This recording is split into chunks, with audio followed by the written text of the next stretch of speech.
अस्सलाम वालेकुम नाज़रीन, एक नई वीडियो में खुशामदीद। आज आपको शार्ट फ्रेंच फ्राइज़ की रेसिपी आपके साथ शेयर करूंगी। ये खाने में बहुत ही टेस्टी बनते हैं और घर में आप बच्चों के लिए इसको झटपट आप तैयार कर सकते हो। इसको बनाने के लिए सबसे पहले हाफ़ के जी के करीब मैंने आलू लिए हैं और सिंपल उनको जो है उनके छिलके उतार लिए हैं। उसके बाद एक अदद आलू लेंगे और आलू को आपने 3 पार्ट्स में डिवाइड कर लेना है, कुछ इस तरह।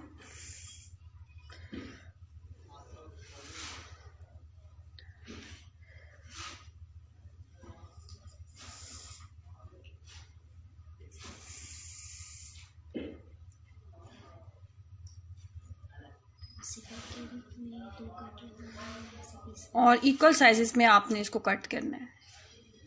तमाम साइज़ जो है वो आपने एक जितने आपने रखने हैं और तमाम साइज़ आप कुछ इस तरह आप तमाम साइज़ के जो आलू हैं तमाम आलू को एक साइज़ में हम कट कर लेंगे। उसके बाद आपने लेना है फ्रिज का बहुत ज़्यादा ठंडा पानी, जो होता है जो बर्फ़ वाला ठंडा पानी है, उस पानी का हम इस्तेमाल करेंगे और उसके अंदर हम इसको 10 से 15 मिनट के लिए छोड़ देंगे। बर्फ़ के ठंडे पानी के अंदर इसको रखने के बाद हमें चाहिए बहुत ज़्यादा गर्म पानी, इतना ज़्यादा गर्म पानी कि जिसमें आप अपनी उंगली को डिप करो तो आपकी उंगली जो है उस पानी को बर्दाश्त ना कर सके। इतना ज़्यादा आपका जो है पानी गर्म होना चाहिए। उसके बाद 1 टीस्पून के करीब मैंने उसके अंदर नमक ऐड किया। अच्छे से मिक्स अप करने के बाद ठंडे पानी से तमाम आलू को निकालेंगे और बहुत ज़्यादा गर्म पानी के अंदर जो है उसको डाल देंगे। 10 से 12 मिनट इसके अंदर रहने देंगे। उसके बाद हम लेंगे एक छलनी, या आप मलमल के कपड़े का भी इस्तेमाल कर सकते हैं। पानी को आपने कर लेना है सिंपल स्टेन।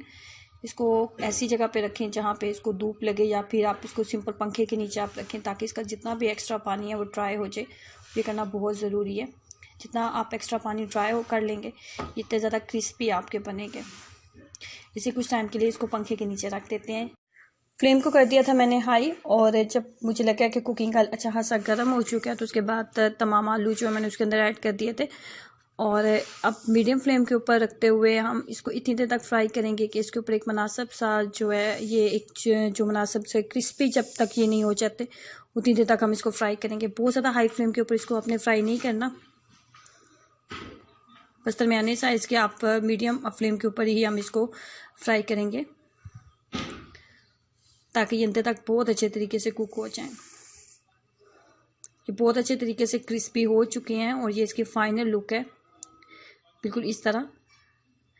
इसको ट्राई कीजिएगा, ये आपके बच्चों को बहुत ही पसंद आएंगे और ये खाने में बहुत अच्छे बनते हैं। उसके बाद इसको निकाल लेते हैं। निकालने के बाद इसके ऊपर डाला मैंने थोड़ा सा चाट मसाला, थोड़ा सा मैंने इसके ऊपर डाला लाल मिर्च पाउडर और उसके बाद थोड़ा सा नमक ऐड किया है। और आप देख सकते हो ये देखने में ना सिर्फ बहुत अच्छे लगते हैं बल्कि ये खाने में बहुत ही टेस्टी हैं। ज़रूर रेसिपी को ट्राई कीजिएगा और अपना एक्सपीरियंस मेरे साथ ज़रूर शेयर करें। वीडियो को लाइक करना और चैनल को सब्सक्राइब करना मत भूलें। अल्लाह हाफिज़।